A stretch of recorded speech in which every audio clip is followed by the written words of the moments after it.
Good evening, you're watching To The Point. I'm Gaurav Sawant. There's been a massive drug haul. 21,000 crore rupees worth drugs recovered at the Mundra port in Gujarat. Now, these are nearly 3 tons of high-grade heroin seized in a massive intelligence-based operation. Now, the drugs were coming from Afghanistan via the Bandar Abbas port of Iran. We're also being told that these drugs were meant for Vijayawada, a firm in Vijayawada. But the bigger question is this ISI, Pakistan's ISI and the Taliban, are they now using drugs to fuel and fund terror in India? Massive drug haul in India. Nearly 3,000 kilograms of high-grade heroin recovered. Heroin hidden in consignment of talc stones. Consignment from Afghanistan came via Iran. Haul worth approximately 21,000 crore rupees. Was Taliban smuggling drugs worth $3 billion? Was Pakistan's ISI sending drugs to fund terror in India? Based on specific intelligence inputs, Directorate of Revenue Intelligence ordered 2 containers from Bandar Abbas port in Iran marked for Vijayawada in Andhra Pradesh to be opened at the Mundra port in Gujarat. The documents were for semi-processed talc stones from Hassan Hussain Company in Afghanistan for Ashi Trading Company in Vijayawada. But when the sacks were opened, intelligence and custom officials were shocked to see neatly packed high-grade heroin packets worth 7 crore rupees per kg in the international market. 72 घंटे से ज्यादा चला operation जिसमें 30 kilo से ज्यादा heroin जब्त किया गया है, जिसमें 7 ईरानियन को एटीएस द्वारा अरेस्ट किया गया है. An order was issued to open every sack, and each sack contained stones on top, talc in the middle and heroin in the bottom of the sack. In 2 containers, 2,000 kilograms of heroin in the first and 989 kilograms in the second container have been recovered. A team from the Forensic Sciences Laboratory at Gandhinagar was called in. Once it was confirmed the powder was high-grade heroin, raids were ordered across multiple cities in the country. जब physical verification के बाद पता चला कि वो दोनों consignment के अंदर 20 किलो की जो एक बड़ी बैग रहती है, बड़ी बैग के अंदर 3 लेयर में ये ड्रग्स भेजा गया था, जो कि हेरोइन था. फर्स्ट लेयर के उसके स्टोन थे, सेमी स्टोन, उसके नीचे थोड़ा पाउडर, फिर लास्ट लेयर के अंदर ये ड्रग्स को छिपा करके रखा था. Police have so far arrested Sudhakar and Vaishali, a Vijayawada-based couple from Chennai, in connection with the case. 2 Afghan nationals and a resident of Delhi have also been taken into custody for questioning. एक information ऐसी मिली थी, Iran और पाकिस्तान के drug mafia एक Zumba नाम की boat में drugs लेके श्रीलंका की ओर जा रहे हैं. आधार पे कोस्ट गार्ड के साथ मिलके गुजरात एटीएस ने एक ऑपरेशन हाथ धरा और 185 नॉटिकल माइल्स पे ये 30 किलो हेरोइन मिला हुआ. Officials say a similar consignment may have slipped past customs and drugs could be used to fuel terror and unrest in India. With Gopi Maniar in Ahmedabad and Ashish in Hyderabad, Bureau Report, India Today. The Congress party has hit out at the Narendra Modi government. So Congress party leaders and spokespersons Randeep Surjewala and Pawan Kheda hit out at the government on this drug haul. Randeep Surjewala said the drugs were being sent by Taliban, questioned the Modi government on drugs being smuggled into India. He asked who is conspiring to turn youth into drug addicts and how are drugs worth so many crores slipping past customs and intelligence officials unchecked. They also questioned why did this country not have a narcotics control bureau chief for the past 18 months. अंतर्राष्ट्रीय drug mafia आपकी नाक के नीचे उस राज्य में जहां से आप स्वयं आते हैं, वो राज्य देश का गौरव है. ऐतिहासिक रूप से गुजरात भारत का गौरव है. उसका एक गौरवशाली इतिहास है. उद्योग जगत में गुजरात का एक गौरवशाली स्थान है. उस गुजरात में आपकी नाक के नीचे अंतर्राष्ट्रीय तस्कर बैठकर स्थापित हो रहे हैं। The Directorate of Revenue Intelligence sees the bust as a major success, but Congress party has questioned the Prime Minister, seeking to know who's conspiring to push drugs in our country and why is Gujarat the chosen route. Joining me on To The Point is Nikhil Patel, representing the BJP, Pawan Khera represents the Congress party, and Vikram Singh is former Director General of Police, also joining us on the broadcast. Nikhil Patel, the Congress is asking why are drug dealers, peddlers and mafia using the Gujarat route? Is it because no action is being taken? The question is, the Prime Minister comes from Gujarat, the Union Home Minister comes from the state, sir.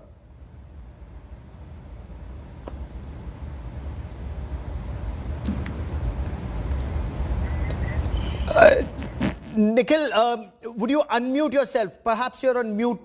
I'm sorry, yes. Go ahead, please. Gaurav, I heard all the hula and everything said by Congress spokesperson. See, what we have to understand is after Andaman and Nicobar, Gujarat has the longest coastline, 1596 kilometers to be precise. No part of the state is more than 160 kilometers away from the sea. As far as, I have a different view of seeing this, that the drugs were caught in Gujarat.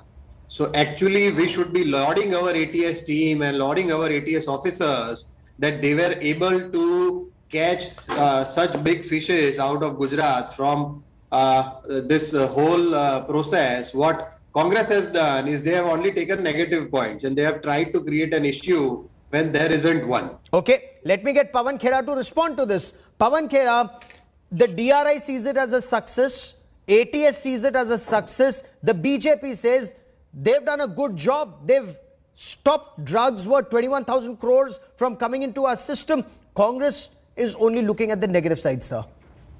Gaurav, this is not a one-off episode.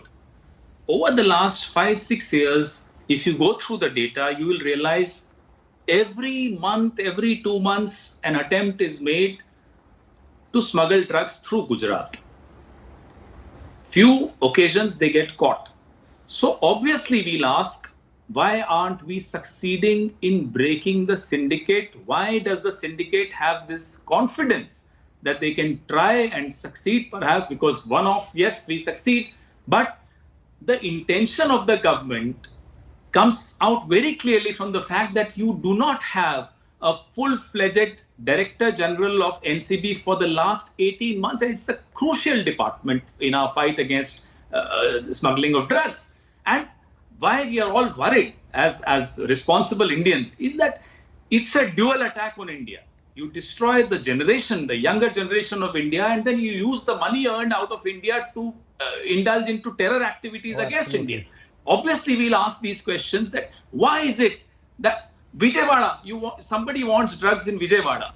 There is a coastline in Andhra, there is a coastline in neighboring Odisha, there is a coastline in neighboring Tamil Nadu, there are ports there. Why has Gujarat become such a soft spot for smugglers of drugs? That's a concern that we all have. Dr. Vikram Singh, you want to respond, you want to weigh in. You've heard both the Congress and the BJP. Drugs are a big threat. The fact that Taliban are in power in Afghanistan, the fact that ISI wants to destabilize our country, is this the route? And is there merit in the Congress saying, why through Gujarat? Are drug dealers or are these people very confident that they'll be able to slip through Gujarat?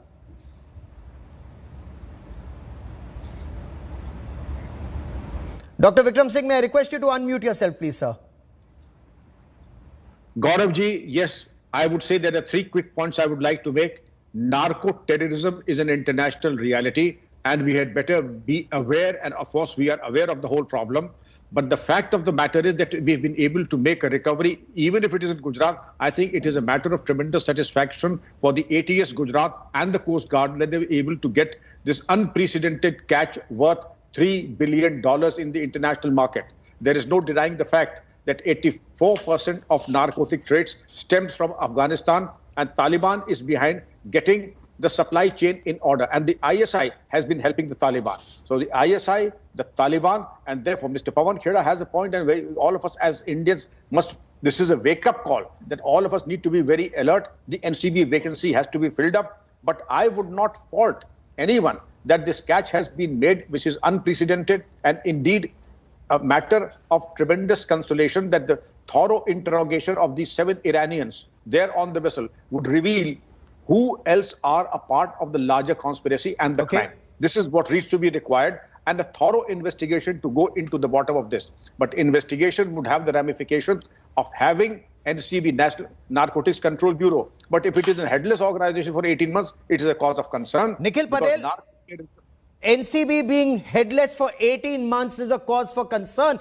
if the government is serious, because narco-terrorism is perhaps one of the biggest threats, and we have seen this in several states in the past, and the government hasn't appointed an NCB chief. Is that an indicator of, as the Congress alleges, the lack of seriousness with which the government is dealing with this issue?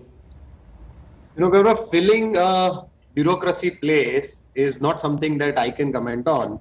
But what I'm going to tell is, you know, if our learned friend Pawan Khera ji said that only few times they are caught, how does he know that only few times they are caught and rest are slipping away? How does he know that? Second, you know, you can't be sure.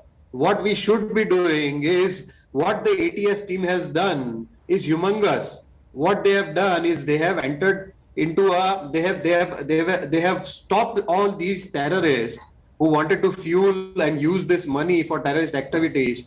And as the amount I'm seeing on the television is almost around 21,000 crore rupees.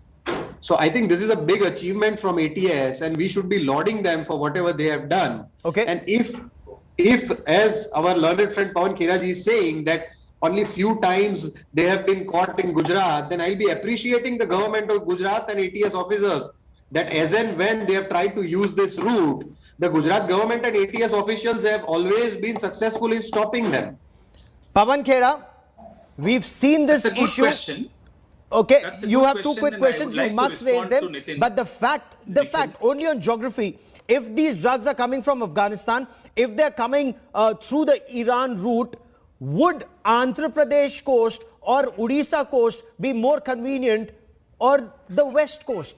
Would they travel all around Sri Lanka and then come to the east coast? That's just a question I'm asking you, sir. Gaurav, that's 2 good questions, though my friend is from the BJP, but it's a good question, and I'd like to take this question first and then your question. Nikhil, no syndicate would make repeated attempts and put their consignment at risk if that spot is vulnerable, if they feel that they'll get caught. The fact that they have the confidence of making repeated attempts shows that they do succeed, therefore they try again. Sometimes they get caught.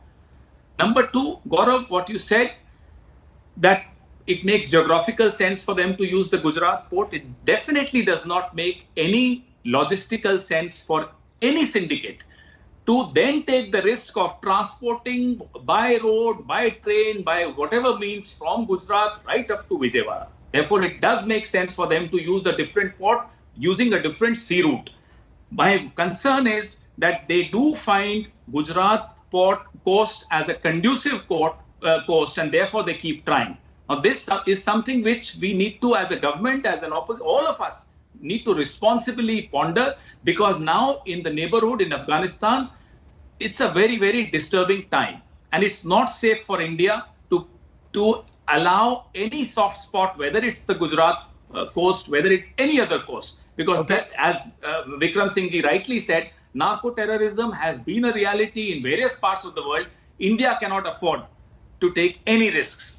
No, that goes without saying. There aren't, you can't have 2 ways about this. But the fact is that the West Coast remains vulnerable. And the fact is, Dr. Vikram Singh, whether it was 1993 arms drop, the 2008 26/11 Mumbai terrorists using our West Coast, or the drug syndicates using the West Coast, it just goes on to show, 1, we've either not learnt our lessons, or 2, we are not taking coastal security seriously for decades. Obviously, Gauravji, we have not drawn our lessons and we have not taken our lessons seriously at all. Look at the tunneling in Jammu and Kashmir. Look at the drone supply chain in Punjab and Kashmir. Look at also the courier system that is operational.